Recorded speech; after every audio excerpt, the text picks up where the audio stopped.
Tropske šume imaju 3 sloja. Gusti krošnje, često na visini veće od 50 metara, čine najviši sloj. To se zove šumskim svodom. Ispod svoda je srednji sloj nižeg drveća, a još niže prizemni sloj grmlja.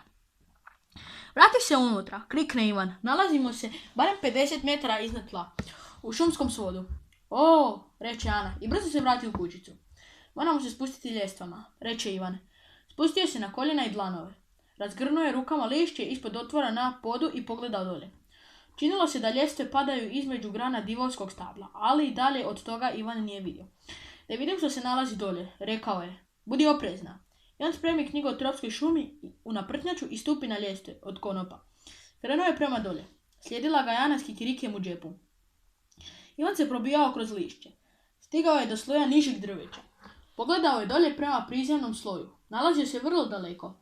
Čovječe, prošapće Ivan. Ovdje se svijet činio posve drukčijim od onoga iznad krošnje. Nije bilo sunca pa je bilo hladnije. Bilo je također vlažno i vrlo tiho. Ivan se strese. To je bilo najsablasnije mjesto od svih koje je do sad vidio.